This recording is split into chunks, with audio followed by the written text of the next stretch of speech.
Hi friends, capsicum எப்படி ஈஸியாக cut பண்ணுறதுன்னு எனக்கு தெரிஞ்ச 2 மெத்தட் உங்களுக்கு சொல்லித்தரேன். பிடிச்சிருந்தா கடைசி வரைக்கும் பார்த்துட்டு லைக் பண்ணிக்கோங்க. இந்த வீடியோவில் ஃபஸ்ட்டு மெத்தட் சொல்கிறேன்.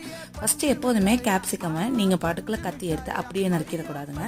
இதில் இப்போ பார்த்தீங்கன்னா 4 கோடு இருக்குது. அந்த கோட்டில் தான் கரெக்டாக நீங்கள் கத்தி வச்சு கட் பண்ணணும். இடையிலலாம் நீங்கள் கட் பண்ணீங்க அப்படின்னா அந்த விதை மிக்ஸ் ஆக ஆரம்பிச்சிடும். ஈஸியாக நீங்கள் பிரித்து எடுக்க முடியாது. இந்த மாதிரி கரெக்டாக அந்த கோட்டில் 4 கட் பண்ணிட்டு இப்படி ஃப்ளவர் மாதிரி பிரிச்சிங்க அப்படின்னா ஈஸியாக அந்த காம்பு பகுதியில் விதையெல்லாம் அப்படியே இருக்கும். இந்த மாதிரி கேப்சிகமை தனியாக விதை இல்லாமல் பிரித்து எடுத்துக்கலாம். இந்த மெத்தட் ஃபாலோ பண்ணி பாருங்கள். அந்த விதை அந்த கேப்சிகமில் படாமல் நம்ம செப்பரேட்டாக விதையை பிரித்து எடுத்துடலாம். இந்த மெத்தட் உங்களுக்கு பிடிச்சிருக்கும் அப்படின்னு நான் நம்புகிறேன். நெக்ஸ்ட் மெத்தட் அடுத்த வீடியோவில் சொல்கிறேன். இந்த வீடியோ பிடிச்சிருந்தா லைக் பண்ணிவிட்டு ஃபாலோ பண்ணிக்கோங்க. Tata, bye bye.